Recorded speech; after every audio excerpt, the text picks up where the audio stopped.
చేసుకుందామండి. దానికి కావాల్సినవి అల్లం వెల్లుల్లి పేస్ట్, సాల్ట్, ఉప్పు, గరం మసాలా వేసుకుని కలుపుకుందామండి. వాటర్ పెట్టుకున్నానండి, మరుగుతున్నాయి. ఇందాక మసాలా ఆడుకున్నాం కదా, పల్వా మసాలా, అదంతా అందులో వేసుకుని బాయిల్ చేసుకుందాం. వాటర్ వేగుతున్నాయండి. ఇప్పుడు ఆనియన్ కలుపుకుందాం. ఉప్పు వేసుకుందామండి, తగినంత ఉప్పు.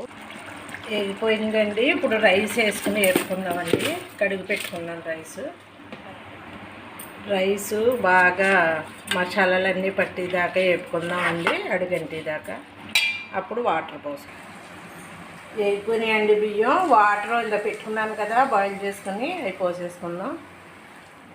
ఒక 20 నిమిషాలు పడుతుందండి. మూత పెట్టుకుందాం. ఇలా వచ్చిందండి.